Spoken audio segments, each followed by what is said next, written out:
Nyamur nakashada nangikhona emshadweni wakhe. Yeah, I want to speak danger. And we'll get challenged a little bit cancer.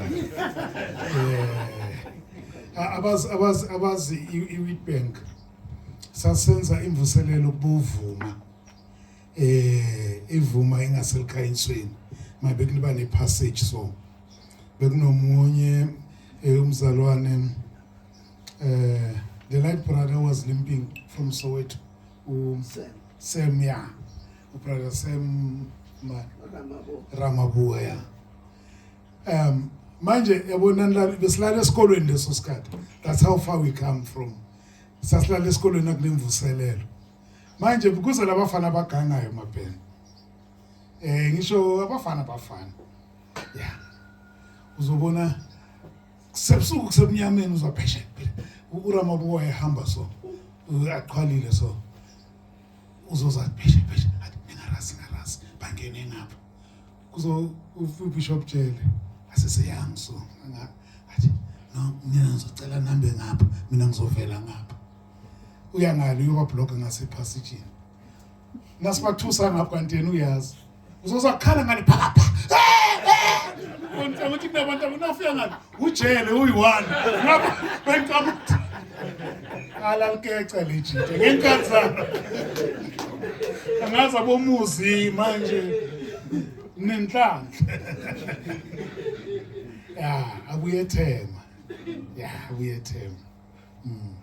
akhulumele phansi athi ulo uRamabua bekabuye Soweto yena abuyethema kanye thema wathi mabhezeni yathini ngisazi ukuthi bababiza nani but ke bathandekayo we want to thank God ukuthi anytime sihlele ekholweni the longevity of the gospel noma ubude bevangeli bunikeza ubufakazi bamandla noma ubude bobufakazi babantu abasenkonzweni busho amandla nelongevity of the gospel.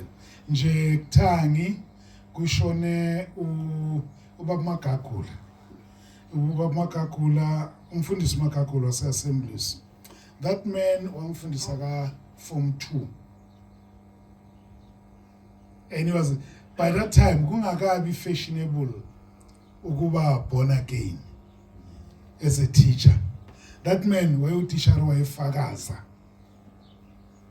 And you can imagine, I think by that time I was 17 or so. And this man wayesindisiwe. And he passed on time. And umfana wakhe umfundisi uMzwa Magagula. He preaches in our church, I preach in his church. Umzwa is a second generation. And into engizokhuluma ngayo namuhla ngifuna ukukhuluma about the legacy of the gospel. Ndoda? Yeah, konje legacy. Nasikhuluma ngelegacy. Yini legacy ngesizulu? Xagisa kuboshiwe. Yini legacy? Legacy yifa olishiyayo. Yeah, lokho kushiyayo. Number gate. Yeah, I want us indaba yami ngifuna ukuyisekela. Thank you so much. Cela ungivulele. Okay, now avuliwe ngasavula. Ngiphe la wavuliwe. Ngizophuza nje uJulius Mkhwanazi. So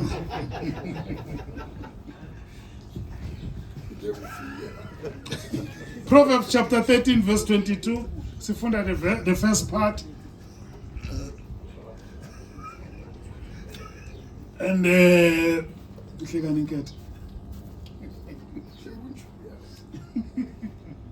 and so funda no 2 Timothy chapter 4 verse 7. Just lawo ma verse way2 yo esiyokhulumela phezulu kwawo. Ndoda angikale nginibonge bobaba. Thank you for making time. Yabona bonke abangekho la. Abanye ama reason wabo mancane kabi kunalama reason ebekumele akwenze wena ungabi la. But when we are here, so uzocela uthenze kanje. Ngicela uthatha isandla sakho saka right usibeke ka left, ehlombe lakho la ka left, thatha saka left usibeke la. Yeah, bese uthi well done Ndlovu Marusha la sakho isibongo. Well done. Well done. Yes.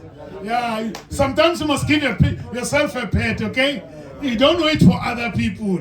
Hallelujah. Amen. So baba that's siyambonga nje kakhulu uNkulunkulu ngani. Yesterday ngize ngabhala kabuhlungu le message engibhalile bo basemalahleni ngishintshe kayi3 khona la bese ngisusa le nhlambe bengifakile eqaleni ngase ngiyayikhipha yabo because I was becoming very disappointed. It's but nozibani uthe akasahambi and then abanye bebona ukuthi babe ngasedulweni zomkhombe emhlweni wena nakuwe, and you can't do that. You must respect people, but I really felt ukuthi they dropped the ball. We ngabe sigcwele siphumela ngani, and ile nto le bese abobaba bakhala bathi mina ngipraise abomama. Ngiyangibona abomama the way benza into ngayo kuba bekuyinto yabomama la ngabe ayithula amatenda aphelera le. So ke but mina ngiyanibonga, ngifuna ukwenza lento ebenziwa laza, ngifuna ukwenza ebenziwa principal wami uShabalala.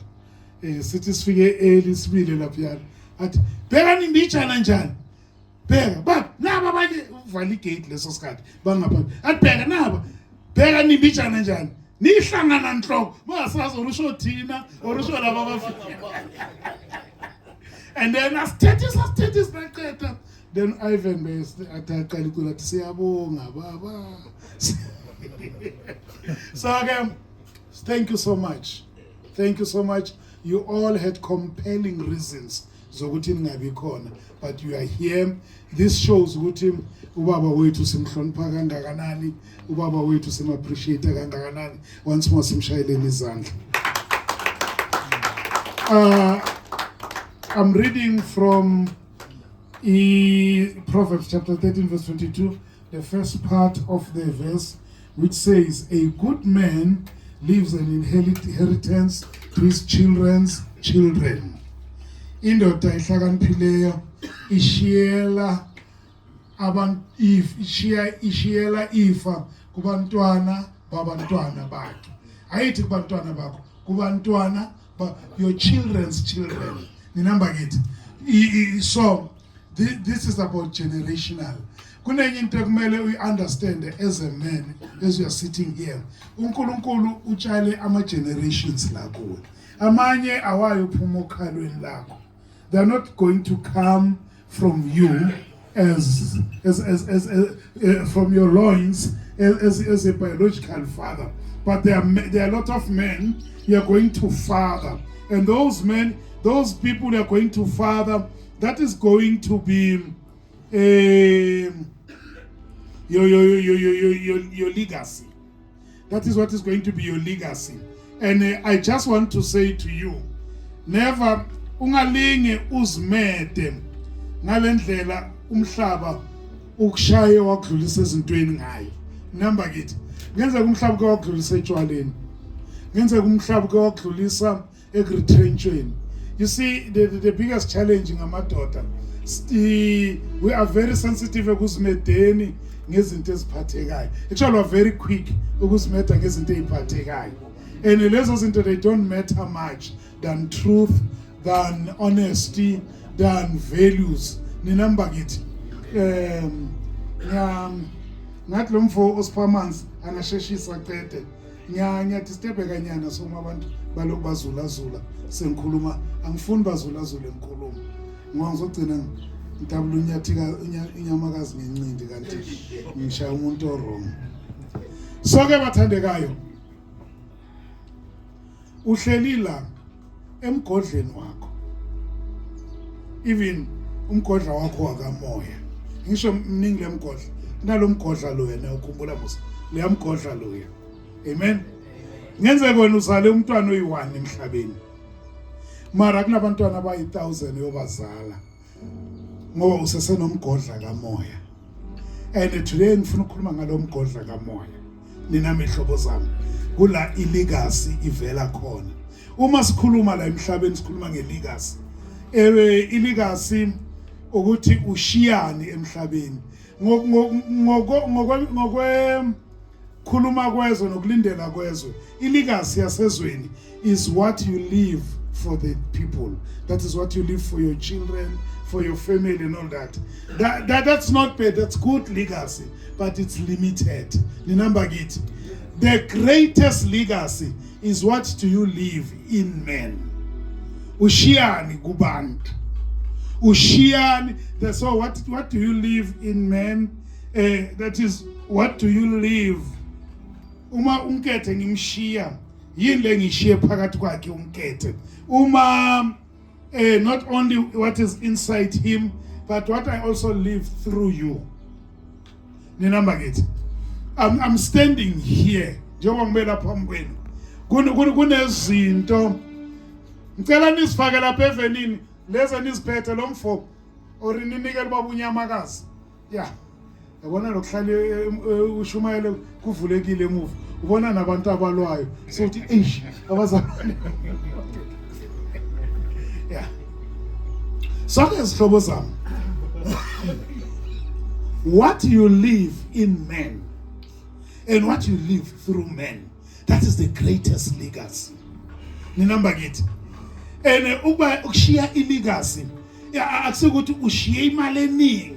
Akusikuthi ushiye izimoto eziningi. Legacy is how people will remember you. It's how people will talk about you. That's why uma sikhuluma ngelegacy, sometimes sisho lamazwi ukuthi Ntuli imagine usemncwabeni.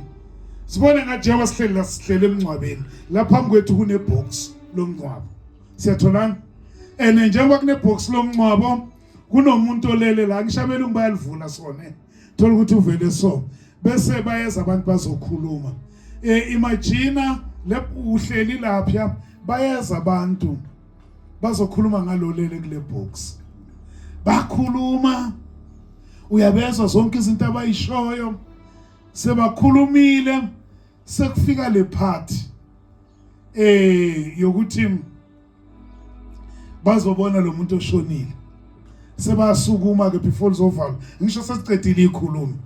And then nabeza nawe uyeza Ntuli. Njengoba babhizi bakhuluma kokunye ukuthi ha kanti bekaso. Ha kanti beka affect abantu kanje. Ha kanti abantu bebambona akanje. Until uma nawe sekufika ipart yakho yokuzobona ukuthi ubani. Ngisho namba ngeline. Nawufika ubheka lo muntu uthola ukuthi uwolele la. Will you be happy ngalezi zinto bebazisho ngawe na? Will they surprise you lezi zinto bebazisho ngawe na? That's what legacy is about. Ukuthi how will you be remembered? How will people remember you? Njengendoda yazi kunabo baba abasikhulisa. Nasizendleleni ngixoxela abafowethu ngihlala nabazalwane ngihlala ngibaxoxela. Mina kunabantu abashiye ilegacy kimi. Abanye bakhona basaphila. Kunezinto abazisho kimi. Lezi zinto abazisho kimi zi more than imali. Zi more than ukushiyelwa imali, zi more than ukuphiwa indle enkulu. They are so deep in me because they've shaped my life. Bengixoxela abafowethu ngumfundisi wami, umfundisi uMamba. Umfundisi uMamba sathi sangaqala ukusebenza sibafana saba neimoto. Yena angena moto. Umfundisi uMamba wayefona afonele eNix store. Athi ngicela ningibizele uGatsheni ngize. Athi yebhutha sewulalela. ngolwesingaki ngendaweni ngomgqibelo ngendaweni ekanje ubhizi uthi angisibhizi athi ngikhaphe mfana uma ngimkhapha la endleleni yangixoxela uthi yazi labazalwane ngingacanga ukuthi nanilo aqala ngani ukulo yazi labazalwane kuyaliwa le lo make kwenza so nomama umfundisi wenza kanje uyalibhica lebandla akhulume nje achaze uyangixoxela la endleleni and mina labo bantu I was still a young man, a boy. Their Baba was ahead of his time. Wamqoqela lezinto. Ngize ngibena amahloni, ngokutshela ngabantu abanye nabashumayela labakhuluma into ezinkulu. Mara umqoqela ukuthi yobagweba. Nasifika lapha fike ngimhlise hayi basithelele itiya ngisho ngize nomfundisi wami hayi bebasilindele vele basho hayi nosibantwana sofikile unanga uhleli lapha esihlahleni ngithi kusho ukuthi yilo bomgweba nalo ngisho bekangicocela la endleleni naqeda athi sesingahlangana ke nabababiza wena ngithi ngiyaphuma athi uyapi hlala la uzokhuluma izinto ezinzima njani uzokhuluma and you know what that shaped my life. I will see fairness in him. I will disagree with some of the things I'll show you, but I will see from where he was coming. And akatsheli mina ngihleli ngilalele. And lo baba bengakabi umfundisi, bekunomfundisi esigodini sami, but that man was shaping my life. Siyakuthola lokho bazalwane. So, that's how you live legacy. This man was intentional. You when you shape people, when you want to mentor and coach people, you become intentional. Lo baba ngazi ukuthi wayeboneni kimi ngoba mina futhi lesikade nguthisha we Sunday school. But you nafela phela uhlala wenza zonke lezi zinto. And that thing built me up. He was leading by example. He was modeling a life. Ngela ngasixoxele sisemncwabeni kwakunomunye umzalwane ohluphayo ngisho baba khona azalwane njalo njalo. Kwakunomunye umzalwane ohluphayo athi uyasixoxela simile laphiyana. Uthi yemajaha. Bekasithatha nje sinabanye abafundi kuno Eric Nkosi kuno Zakaria Mthimunye, sometimes kuno Soli Sithole. Athi yemajaha yasixoxela uthi ngiyambona lo maki yalibhica libandla la ene wenda kanje ene athi njengamanje ufuna ukusilwisa la thina bobaba ade mbona njengamanje ngibonile ukhuluma namgidi ene ngiyambona mgidi ngase uyayithatha le ndaba yalomfati akakangibuzi mina umgidi and so ngiyambona ukuthi uyibambile le ndaba ngoba noma ngikubuka lokwamgidi amehlo akho kangibaleka ithi madoda and our boys lesikade lawo bafundisi bethu I don't know what did he see in us. Ate yabona kwamgidi kweza kwathi kuthi ukhuluma nami ngendaba yalomfati akakangibuzi lokhu nalokhu ngifake amatshe lesko into omuhluza. That's how you will talk. But I'm looking at this man. This man poured into my life. Some of those things nangihlangana nazo. I remember how he dealt with those things. So, illegacy bakithi is many years ago, but I'm still talking about him. So, and bese kuba nabo baba nasakhula enkonzweni rabo boma eze kuwe usamthanda uNkulunkulu wena mfana usamthanda usamthanda uNkulunkulu usabusa uJesu or now na ngabe ushadile usamphethe kahle unkosikazi niyakhuleka onihlele niphelela lapha ekamareni usakhuleka and then that thing was shaping something in us. And then we call him baba bosaba nokumbaleka. Ngoba navela hosana. Usathanda inkosi wena mfana. Yini ngibona uzulazo. You know that thing it leaves something in us. Remember it. I fish with this about root. I'm just trying to tell you how other people poured into us. And that's how I remember them. So, umaskhuluma ngelegacy bakithi. It's what do you leave in people? Remember it. I want to draw examples from 3 amadoda. Indoda yokuqala ngicela ukuthi nigesile nonke uDavid. uDavid, he was not a perfect man. Yes. David was not a perfect man. But he was a warrior. And he's a man, he was a man after God's heart. What made him a man after God's heart? Uma ufunda Psalm 51, you see pure repentance. You see pure hunger for ukuba seduze noNkulunkulu. When he says, ungangimuki umoya wakho, ungasusa umoya wakho kimi. Athi ungangisuse ebusweni bakho. That is, don't remove me from your presence. Athi buyisa intokozo yensindiso yami. You see that this is the man who was hungry for God. He had a lot of mistakes. He had a lot of weaknesses. but he knew God. Ninamba it. So I don't think kunendoda perfect la. Uma kunendoda perfect ngicelize ngaphambili. Sikhipha manga nedemon lamanga. Nobody is perfect. We've got our own challenges. And sometimes we struggle. I'm standing in front of you as I struggle. I struggle in a number of things. Sometimes I struggle to meet deadlines. Sometimes I struggle to love the way God wants me to love. Sometimes I struggle to stop a sharp and biting word to my loved ones. And I'm not supposed to do that. But here's a saying, sengigijima ngize ngisikwatela sengiyoqonisa noma ngibengamali ngisho. Awungawari ngithi yazi ukubona ukwenza into wrong. Not yoxolisa umuntu athi awungawari. And ufisa ngathi angakubetha kancane but nisakhula sibetha na uganyile. So ke ulindele ukuthi at least uganyile ngisho. Ke kuzipain inyana athi awungawari. So there are a lot of things we struggle differently on. Sometimes we struggle to love other people. And I go to they are unlovable. It's because of our weaknesses. So in our struggle, in all these things, that's how David was. David struggled. David slept with another man's wife. David, and you should not be no longer first Baba. They'll kill you. David killed a man. But David, the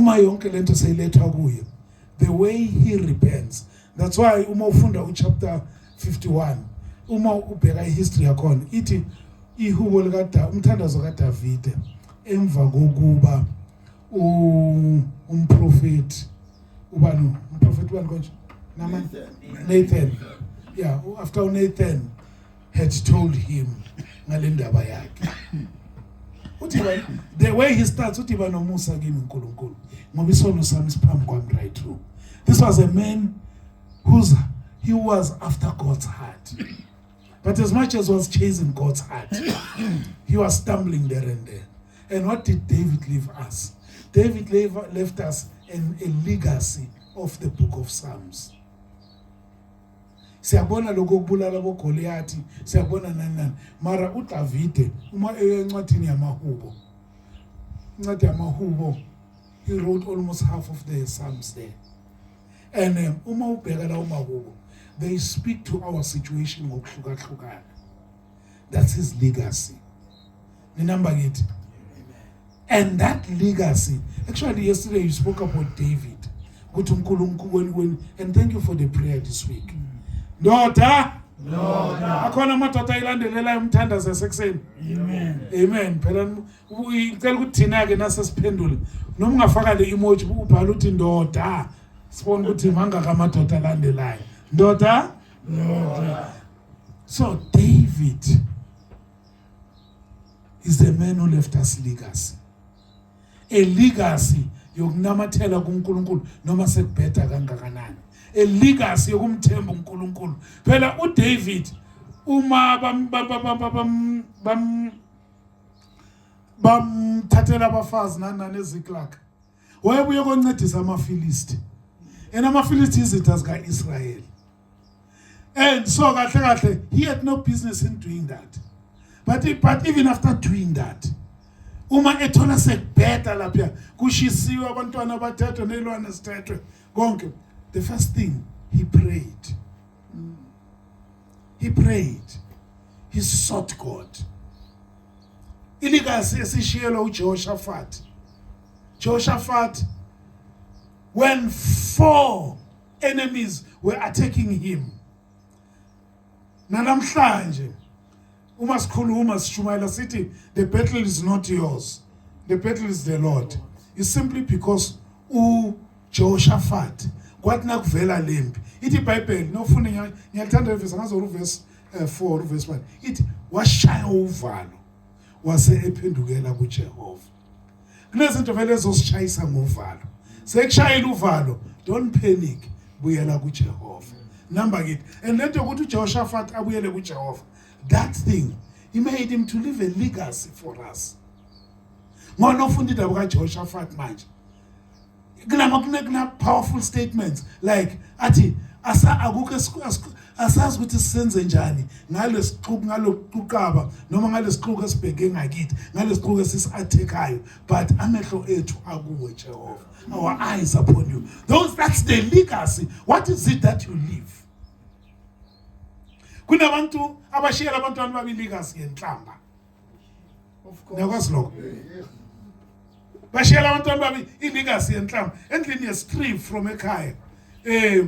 Kwakunelinye ikhaya bathi angeke ngisho isibongo mhlawumbe isihlobo zakho.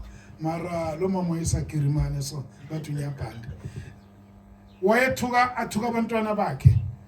Aze athi kibo yoma semuri. Uthuka umntana wakhe. Azithuke yena. Athi yoma semuri. Yeah. So, la kulela khaya abantwana bakhona inhlamba. Bebabizana ngayo kuzodliwa. Yena kuthi kwakho kunini ngibiza. Seyisikhathi sokudla. Yawuthi sekune legacy yani. Yini legacy oyishiyayo? How will you be remembered? Uma abantwana bakho, uma abantu bakhuluma, uma ukhuluma or abantwana bakho bakhuluma, will people say akangikhulumeli nje ngobani? Ninamba kithi. That's the legacy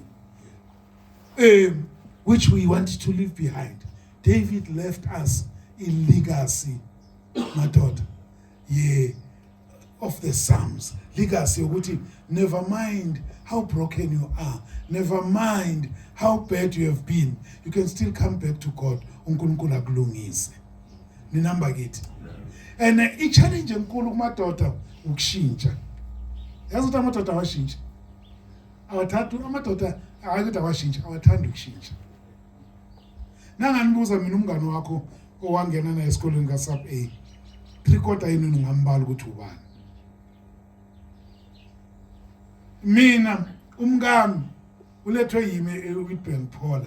Moroza abantu abaningi ePhola naseWitbank ukudlula mina.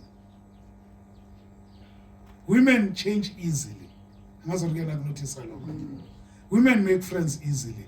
Thina amadoda uthi lo mngane wami kusukela 1978 ya sasidlala naye spinning. Nongaqaphelanga angisho into ebeyihlanganisa. Ngathi noma sosinsini ohlangana naye ngeke niyodlala ispinning kancane. Men don't want to change. Usathane uyakwazi lokho. That's why afuna ukuthi ezinye izinto esisuka nazo ekungakholweni. Ninamba kithi. Into zako aphane. Into zakubomabuza ukuthi nina nifulela ngamakhanda amadoda abanye nabafulela ngani. Nazazi izinto ezinjengalezo. Afuna namakhanda amadoda sesisekolweni. We don't want to change easily. Ufuna ukushiya ilegacy yamakhanda wamadoda. So i-challenge yethu vele isendaweni ukuthi sometimes asifuna ukushintsha lula. Into ebeyisebenzela sibambelela kiyo. Even noma sengasasebenzele ekholweni. Nina ndoda? Ndoda. The second example engifuna ukukhuluma ngayo ku-legacy uAbraham. Sonke sihleli la siyi-legacy yaka-Abraham. Nakwazi lokho? Ngenxa yani? Ngenxa yokholo. And where did this legacy come from? It came from him believing God completely and without a question. uNkulunkulu athi phuma ehlobeni zakho. Naphuma na kubantu bakini nasehlobeni zakini. You know, just to obey that kusiqale leyo legacy. And sometimes thina sicanga ukuthi ilegacy yilento le yokuthi kulegacy yethu kosawenza into enkulu. No. uAbraham usifundisa ukuthi ilegacy is daily obedience. Ninamba kithi. Amen. Ahambe afike la uNkulunkulu athi yima la. Nafika uNkulunkulu athi yima la. Ithi iBhayibheli the only thing ebekayenza uma afike lapho ukwakha ialtare, uhloma itende, wenza umhlatshelo kuNkulunkulu. uNkulunkulu nathi asuke lapho sekiwale nafika. That's why I love it ukuthi wafika naseBethel wahloma ialtare, wakha ialtare, wahloma itende, wabiza igama likaJehova. Umzukulu wakhe ongazange ambone uJakobe indodana kaIsaka, your children's children, ngelilanga ebalekele kumalume wakhe asesigangeni. Ithi iBhayibheli he happened into a place, le ndawo avelela kiyo kula umkhulu wakhe afike akha ialtare wabiza igama likaJehova. Ithi wafika walala lapho, nakalele ebusuku waphupha ingelosi zehla zenyuka waxoxa noNkulunkulu. Your legacy izobabamba abantwana bakho basesigangeni. Angasona izoba kithi. Abanye bethu sidila nabantwana abangasilaleli.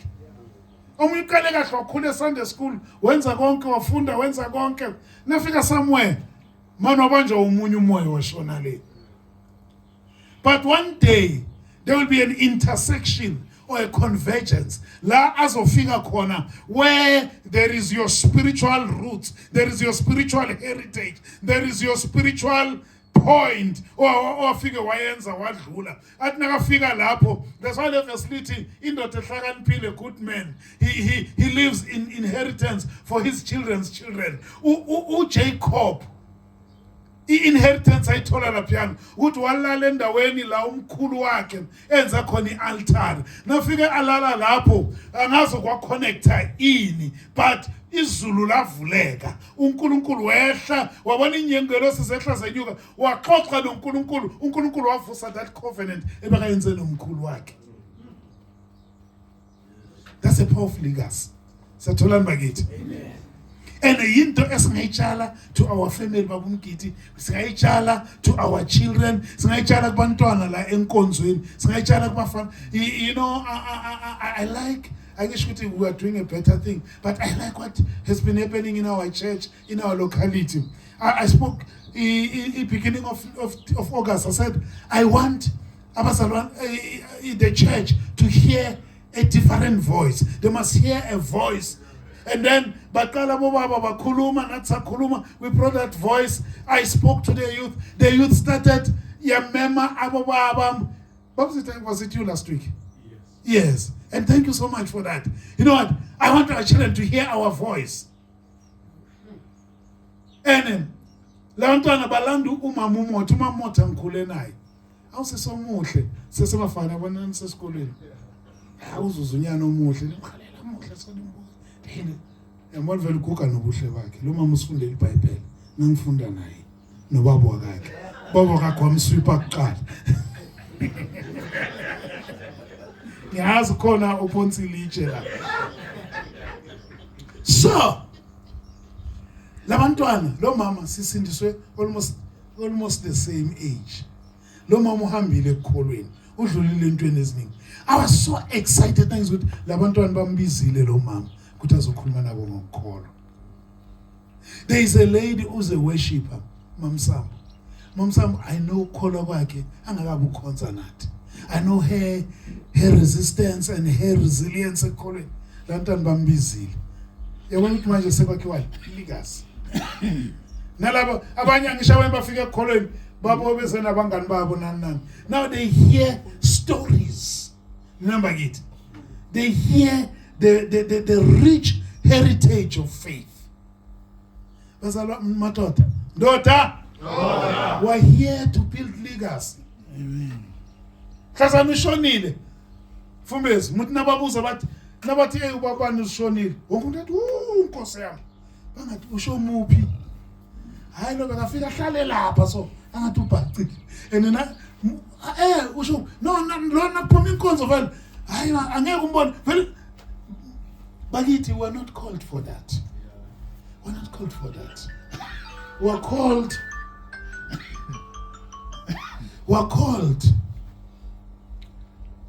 to infect other people. Nazo thina madoda azohlala nethi ngokuthi wena wafika wambulisa. Atshele bonke abantu ukuthi yazi mina ngangathi ngilahlekile kule sonto. And umuntu lento ayifunayo. Lemela phone before inkonzo iqala. So what's happening bazalwane? Uma umuntu afika enkonzweni. Just the fact ukuthi wena uphume phakathi kwabo bonke waya kuyafika umbingelele. Ngibabuza ubani, hey mhlalaphi? Kwenzekani? Just that. Kunento itshalile. That's why we say legacy is not what you live for people, it's what you live in people. Ngitshela ukuthi ngiphizi akutshela ukuthi isikhiphani. Okay. Angisho uphela uyiphendulele la nawe. Athi isikwelete. Bengimthumile bekumele abeke imixeni. So, Abraham ufundisa ushiya legacy of being faithful obedience to God. uDavide usipe legacy uyelo yoba nenhliziyo, a heart after God, a hunger for God. Ukulambela, yazi ube indoda elambela uNkulunkulu. Ube indoda efuna uNkulunkulu. Nina mbobaba. Akusho uhlamba uzoma phambili ushumayele njengabanye. Mara ube yile ndoda yokuthi bengikhuluma nabanye in one workshop. They were leaders or principal kwenye district. Ngithi kibo enye into engisiza la ngifika esikolweni. Mina benga ukuthi uba no influential bengabheka ama position wabantu. Bengibheka nasemhlanganweni ukuthi uba not naphamisa isandla or uba nangithi ngiphothi i-suggestion. Ngisanda kufika mina ngazi umuntu ne. Lo ababheka kuye kuqala before balo sengiyazi ukuthi amandla ngakuphi. Omunye akasi HOD, akasi subject head, akasi next utishara. Mara nakuphangiswa nisandla wonke umuntu uyalalela so. And that tells you where power is. So sometimes ukuthi power ukuthi ube ubishop ube. No, power is how you influence people. Power is how ukuthi power akusukuba ibhubezi ukuthi na ufike ekhaya abantwana bangena phansi kwetafula. No, power is ukuthi abantwana athi asesigangeni abhekene nesimo la kumele enze decision azibuze nathi ubaba ngiyombhekelwa ubani uma ngenza so. You get it? It's what makes our girls uthina sinamantombazana sebona ukuthi she's under pressure at mara ubaba. You get it, Wagit? So influence is so deep, and that's the legacy you leave. So, and that thing Abraham's ukuthi legacy is day-to-day obedience. The numbers are one. Bega obedient day to day. Every day. Uma azan ningitshela ukuthi ngiyoqeda isikhathi. But that day-to-day obedience, yaga Abraham, and that legacy, Abraham akupuka entabeni nalomfana wakhe. Mina ngiyanbuza amadoda njengoba ngihleli la ukuthi akingena icabanga indaba kaAbraham ukuthi bafila kanjani bano Isaac uma behla entabeni. Bebamba bakonene? I doubt ukuthi bebahamba bakonene. That's why I doubt ukuthi bebahamba bakonene. Ngoba lo mfana uqeda ukusuka kusho ukuthi iobedience kaAbraham yamthusa uIsaac. But that thing yashiya uIsaac na something about ukuthi ubaba wakhe umthemba kangakanani uNkulunkulu. Are you with me, beloved? Ukuthi ubaba wakhe umthemba kangakanani bani? uNkulunkulu. Ngoba ubaba wakhe wathatha lo mfana lo baba wambeka phezulu kwezinkuni ebesithwele uye lo mfana. Wakhipha umeso obuphethwe lo baba. Lo baba lo mfana bekambuzini ngalo meso. Wawuphakamisa umfana wabona ukuthi ubaba nakenza sovana enza into eserious. Angazo rwacimeza umfana sekalindele ukuthi umeso ungene na. uNkulunkulu wathi sengiyazi ukuthi umthemba kangakanani. So nabehla lapho ubaba lo wamkhumula lo mfana angaze waxolisa Abraham ukuthi I'm sorry mfana wami nobe ngizama ukulalela uNkulunkulu. I wonder ukuthi umfana wayeprocessa kanjani. Mara nabehla lapha entabeni they were no more the same people. Mara kunento ebeyisele kulo mfana ukuthi my father can do anything for his God. That's why uma Isaac ufunda kuGenesis 26 uIsaac uma aseGerar nakezwa ukuthi eEgypt at least khona because of the Nile River nje akunandlala ngalendlela kungayo uNkulunkulu wathi ungehlele eEgypt hlala la eGerar. That did not make sense. That did not make sense. But I think because his father had obeyed God beyond comprehension, kwamenza lo mfana ukuthi athi noma lento esho uNkulunkulu ingenzi sense, but because of my father, sethola bobaba, because of my manje usathana noma sekabatshontshile abantwana bethu, mntwana because of my father. There's one young man engamkhulisa tshontshwe uSathane, and ngeke ngabona ithombeni zakhe, so la ngisho bakhona ku social media ngiyangena ngibabheke kunobugeyinyana obukhona lapha, and lo mfana ngamkhulisa kahle ekukholweni kunobugeyinyana obukhona, but whenever I speak to him or ngimthumela intshumayelo, he cries like a baby. Why? There is kunento engayitshala kuye. Ninami ndoda? So, bakithi unamandla makhulu. Yazi akuthenga ukuthi bomfundise ebandleni. There are 2 or 3 or 4 young people impilo yabo ongayishintsha to the extent yokuthi empilweni yabo bathi nabahamba nabahlangana nawe bakutshela ukuthi ngikhumbula lokho nawe. Kulula kithi amadoda to close, but let's not close. Kulula that temptation ukuthi ake ngihlale ngithule nje ingaloku ngisifaka ezintweni. Don't allow that temptation. Identify some young person. Identify enhle kusengiyakuleyo yaka Paul. Paul is my third example. Legacy. Paul legacy yakhe is so strong to the extent yokuthi abantu as we are all sitting here were influenced by what Paul has written. Ninamba kithi mhlambe angeke ubhale incwadi kodwa kunento Paul ayenza. The legacy of spiritual fathering. And angikhulumi ngale nonsense le yabo spiritual father aba lento ebhedayo. No, I'm talking about serious spiritual fathering. Highly ukuthi when I say you are my spiritual son, you'll type to me. I'm talking about where you identify young men abona ubaba kuwe bamkile. Abona ubaba kuwe and aze impilo yakhe yabo lento ngithi yokuthi ubaba mara ngizombhekela ubani.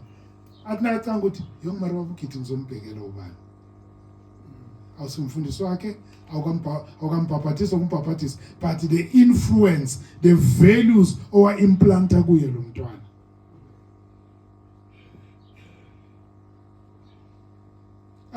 Uma ugena indaba amletha lapha esontweni, ugena indaba kuyayishare history yethu yakhe yokukhula kagogo umama njani. He only met his mother when his mother was about to pass on. Kwayixoxa indaba yakhe, it's a very painful story. Uma mncane wakhe emletha kithi engixoxela ethi lo mfana udlule kulo. Ukini nambona muhle njani? Kini indaba ka Mrs. Scholar yi1. Bathi bathi omunye umemothi yazi wena Sibusiso nasese esikolweni. Buthi nawuphakamisa isandla yizwe ngathi ngabaleka ngetoilet. Nambona muhle njani? And uma bamletha kithi, he was an angry young man, an angry young boy. But that guy, I can leave him in the church today. It's legacy is not what you do for people, it's what you live inside them. That boy, I can ask him, hey, kusasa ngibanje yilo nalo, can you please go and preach? Angeke ngibuze ukuthi uyoshumayela ngani. And angeke ngiwari. Why? I know what I've planted in him. That is being as and angeke ngithi I'm your spiritual father. Angikhumbuli ngimtshela ukuthi I'm a spiritual father. But I know what we've planted. Why can't we do that? Let's do that. When you see uSathane ufuna ukuthi sibheke zethu kuphela. Uma ubheka uThimo uPaul ubujani ngilanga khuluma ngoPaul. Athi uPaul kade angena Father, kade angena mamazala. Izothi wayengakashada. But Paul kunabantwana. He brought up Timothy. Timothy was not told about his father, but told about his mother and his grandmother. And like uTimothy uyambona rambheka ukuthi uTimothy lo bekakhuliswe bafazi. Bekanteke uTimothy. Njena kamtshela ukuthi kungabekho umuntu o undermines undermine ngoba umncane uyayanga. It's because enathi ungasheshi ukwenza lokho. No mbheka uTimothy vele bekuningi ubuntekenteka obukhona kuye. But he brought him under his wing. And Timothy, there was a time when he was according to the history of the Bible, he went on to become the bishop of Ephesus. One of the best churches. And uTimothy yazinafunda ilo iBhayibheli ufunda incwadi yabaseFesu akukho nakayi1 la uPaul athethisana khona. Funda yaseKorinte. Konke benomoya engcwele. Mara lingahluphi. Ulithethisa sisuka. Uthi futhi ngizwela ukuthi bathi nina kunaloku nalokini. Angazi iKorinte beyifana neLTM na. Mara mhlawumbe thina siFesu angazi. You be the judge. But the point is, Paul took this boy, and that boy was a Greek. He was not even a Hebrew. He was a Greek. And by that time, racism was very high. Maru Paul Omtata and put him under his wing. And shaped a machine for the kingdom. From that boy, okhuliso ugogo nomama kuthi kuyena kabhalelo uthi ngiyakhumbula ukuthi ugogo wakho Louis nomama wakho Eunice bakufundise kanjani. Was imbhalo from them. But nasikakhuluma naye ukhuluma about generational uthi lezinto engikufundise zona uzithathe uzinikele amadoda athembekile azozidlulisela kwabanye nababazozidlulisela kwabanye. He's now talking to a man, not a small boy. And like akumele, you know, labafana ibona labanteka enkonzweni. Find one of them. Abanye, they come there, they are hurt. Abanye, they are confused. A lot of things are being spoken out there. And for Kasagibo, I remember uSathane wayitshontsha umfana wami. One of my boys from church. And by that time, yes, ubona ukuthi lo mfana ngila ngiyakhumbula ukuthi bathi ucula komunye umfundisi nomfundisi nama ngimkwishisha ubona ukuthi uke wabona ngithi mos ngize ngithi kumana wabalekela kubani. But I was praying. You know what? I started pouring more to the boys in church. Uma ngishumayela abafana beza phambili, my heart will tear apart because I don't see my boy. Uchontshi. But I kept on doing that. I kept on pouring to these boys until uNkulunkulu wambamba wambuyisa. To the extent ukuthi he can call me at any time. He just calls. He's somewhere kwesikhathi ngibuza ukuthi ukuphi at number bangazi ukuthi isikuphi solo solwandle manje ngithole thembana ake ngikufonele baba hey kunjani baba imoto isese right baba in you know ubona ukuthi yomngane ohalela ukukhuluma nje. And uSathane bese kamtshontshile. So I'm just saying to you, don't give up. Uma athatha lo wakho ambeka le pour out kulabo abaseduze. Yes. Onesimus uma uPaul asejele uhleli ukutholakala esinye isigcila sibalekile. Lesigcila lesi sibaleke from home njalo from ilo kumphathi waso basibamba nabasibamba nabasivalele sitholana noPaul. Paul yashumayela lapha isicila siyaphenduka igama laso Onesimus. Uthi hayi wena Onesimus nje ake sithole ubuya phi nje kwami ubani ubeka imaster yakho uthi uFilemon.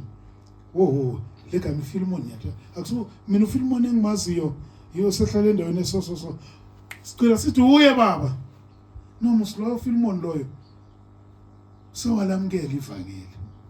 If you go and read in the book of Philemon, it's just one chapter. That book, no ifunda. uPaul ubhale ngoOnesimus. Uthi lesikhathi asuka kusuke ayisigcila. But now when you accept him as a brother. Because I've changed him. I've put him under my wing. And then ngimtshela ukuthi akabuyele kuwe. And then akabuyela kuwe. When you treat him, you get it bazalwane. Onesimus bengeka buyele kuFilemon. Onesimus beka angry kuFilemon. Onesimus was going to kill Philemon.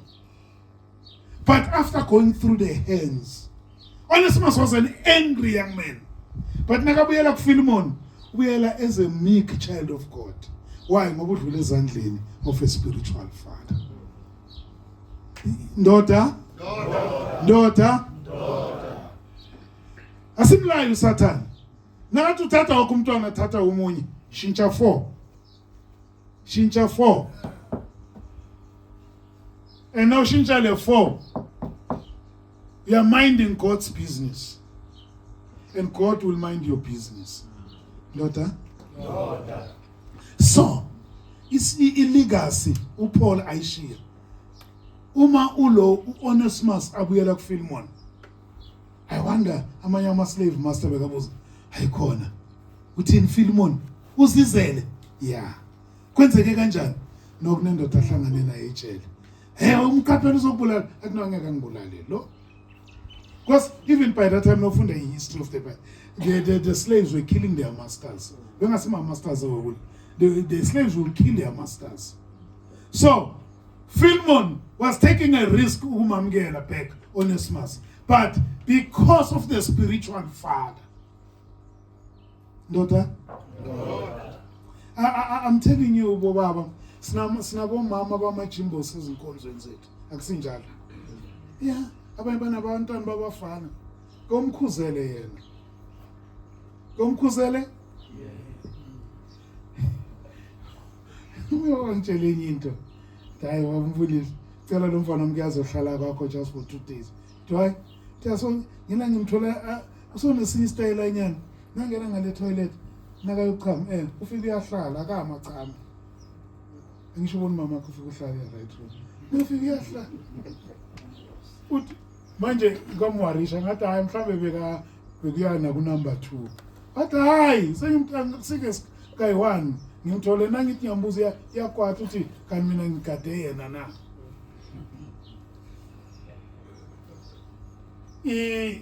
Yabona ukuthi kuyintanyana encane. Morwena njengoba kunabasondela labantwana. You get me? Ndoda? And akusemsenzi kamfundisi kuphela. Msenzi wethu sonke. And who knows? Omunye walabantwana one day can be the one who's going to change other people. Ngoba le ndaba yakhe le simo sakhe usunderstanda kangcono, but he'll tell them ukuthi kwakunomunye ubaba. Sinabo sinama hobby amaningi. Mfumbezi baba uNkosi from Littleback.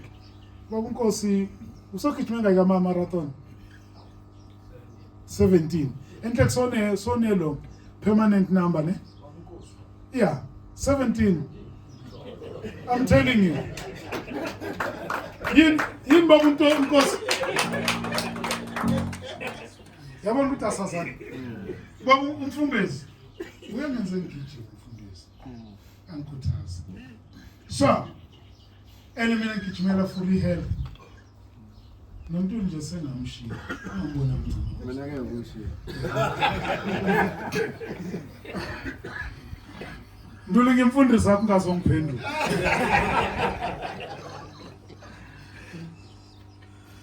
Let's say Baba Nkosi one day, I'm just making an example. With LTM, njengoba youth yohlangana endaweni so. Before bafike nihambe yakuleyo camp check. Uthi ngizonifundisa ukugijima. Ufuna abanye benogijima ku marathon. Nogijima qala ngala ma stretches, wenza lokho and esiyogijima. Uyawathatha uyogijima nawo. And then one uzanala ma medal wakho nani. Network azoba maningi ayasiwa. But you come there, you get it wazalwane. And then they know ukuthi omunye asathi ngifuna ukugijima njengalo baba. And ukugijima is a discipline. Ukugijima is a lonely thing. Last when ngigijima bengenza 10 lapha ne Witbank. Bangishiya bonke abosiyasi. Mara ngathi ngiyiceda le 10 yami. And akhona ukuqoqa nabantu egijimeni. Because we're focused. And khona la bengiqala ukugijima yaliya ngasePanorama bekuyi NGK na khona la kunomunye umkhuphukelo mina bangibuza ukuthi ushayile la umkhuphukelo nokhuphuka lapha ngasePanorama kanje ngithi ya bathi bokunjani ithe idewe bebe sekushisa ngayo la eqolo nala bathi ukhone kanjani ngoba abaningi yabahlula it no bengicabanga just the medal. So what I'm trying to say is kunento onga-influence abantu ngayo. Mhlawumbe kosana to start nje ngesogijima. Siqale nge5 kilometers. Kaningi ngiyozitholela kiwo ngaphandle kwenyama. Siye ku10, siye ku15, siye ku21. But what I'm trying to say bazikithi spiritual mentoring akusinto eBhayibheli kuphela. Timothy kulise ma parents wama Greek. Lo uyamthatha makes him an expert in the Hebrew religion. Siyatholana. Onesimus yisigebengu esibalekile. Uyamthatha. And akusuye yedwa. There is Titus. He takes Titus. He brings him up. Titus becomes a bishop as well. So bakithi isitha and lokho awukwenzi ngoba ukusho ukuthi na ukwenza kuyophela ama challenge or ama konke ukwenza unama problem wakho akusinjalo. And the more busy ngalokho sometimes I look at the boys who've raised up abo Njabulo abo Sokhuluma. You listen to that boy yamuzu aphane nyana kulabafana. Ngena kunotice lokho. Yeah. Mnengi. Yeah, you know why? It's simply because you take them under your wing. And when you take them under your wing, you shape them.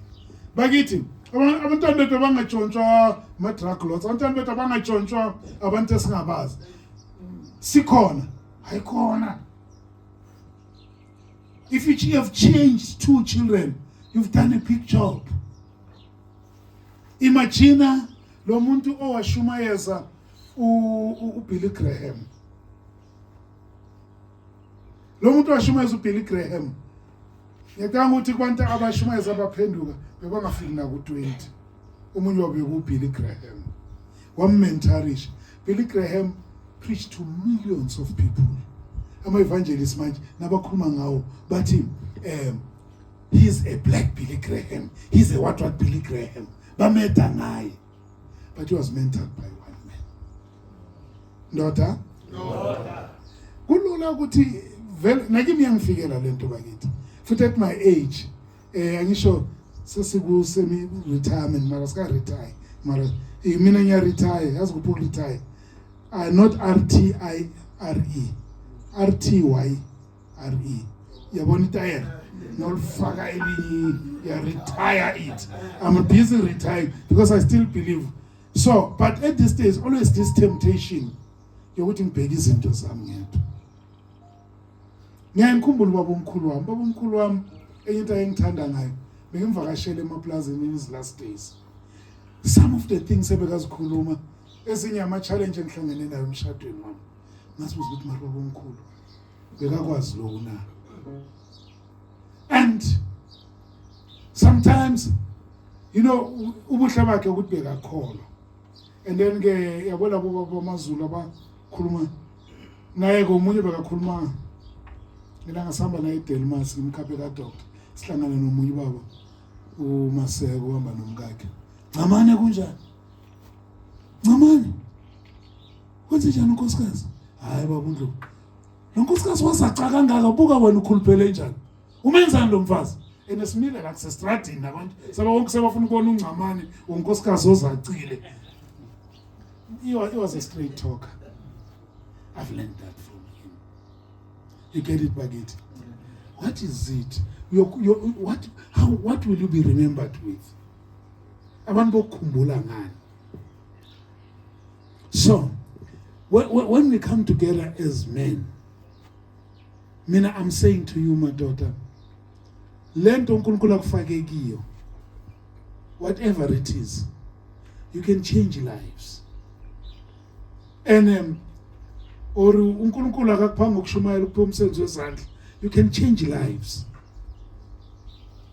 Bomkithi sinavana sixoxe indaba ze personal empowerment. Mningi abantu uke uzilife ke all you need to do akudinga ukuthi uzomnika imali. Tshala net lembewu. Abanye boy reject abanye boy yamukela. Mara laba bayamukela. Ngena ngizobuya. Umfana ngamdevelop. He pays for me for my flights to go to Cape Town for go kitchen. Atina kuwe baba, akufaka nomama uyaye amkamnene. Bekathi ngizohamba ngiwani. Munelo ukuthi abathe bosibhadalela amathikiti. Hayi nami sengiyaye.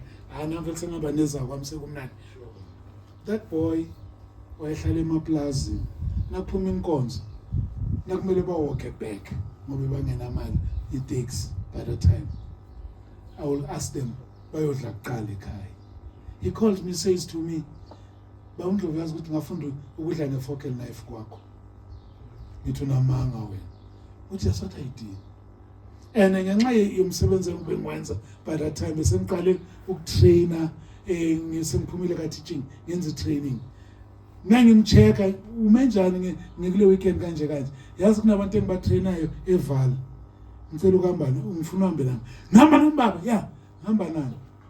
The boy those things yena afika lapha yana ngisho ngibona ezenami yena uyalalela uthatha lezi zinto. The boy is an executive at Standard Bank today.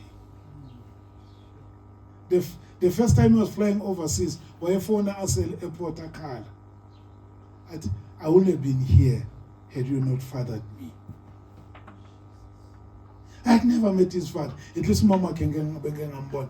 Now I am a plaza in Ekaigibo. Nasfika. The only time actually I never met his father. Even I went to his father's funeral, but I never met his father. You can change people's lives. And I won't go to acting imali. Ilento mina ngikuthi kiyo engisizayo ngathi hey wena uhlelo wenzani le weekend? Ihlelile uzolala la kwami ngolosihlanu nasivuka ekseni sihamba siyeVal. Nafika le ngelunch nasobhizi uxoxa nabantu, he has made friends, he has done what? You can change people's lives. Enkonzweni akusufika ungena uphume namba kithi. You can change people's life. And by changing them, legacy, because it's what you live inside them and what you live through them. I don't think I could have been Ngamala had other men had they not poured in me.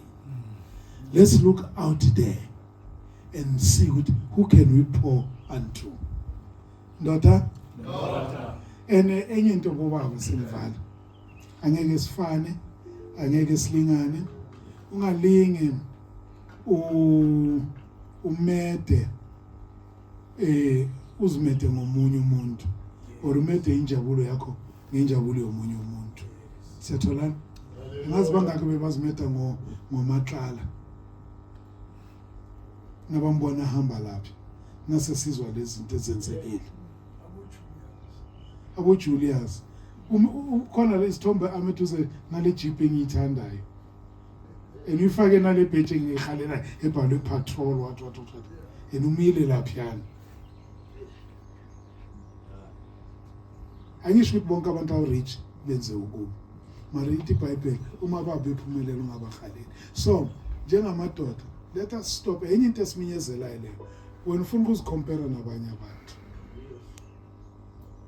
don't compare. There will always be nenye poem esasifunda Desiderata. Don't compare yourself to others, because there will always be those who are higher than you and you'll feel jealous, and there are those who will be lower than you and you'll feel proud. Always.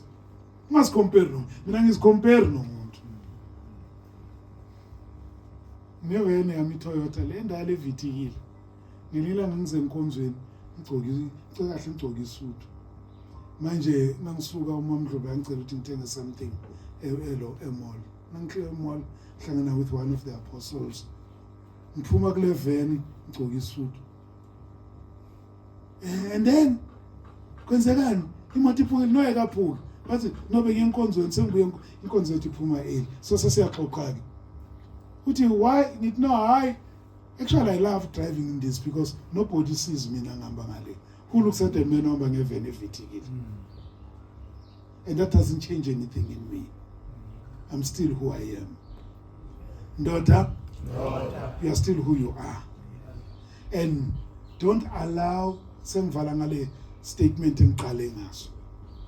Don't allow yourselves to be defined by izinto odlulekizo. They don't define you. Ngenzeka ngelinye ilanga wavalelwa ejele. Akusho ukuthi uyisiboshwa. That doesn't define you. Ngenzeka ngelinye ilanga uke waxoshwa emsebenzini. That doesn't define you. Ngenzeka ngelinye ilanga mhlawumbe uke waphuma emshadweni. But now you are back. You want God to redo you. Define yourself by what God says who you are. And uNkulunkulu kuwe ubona bigger things. That other Sunday bengingisenkonzweni bengilalele umkhulu bani umkhulu Mixen konzweni.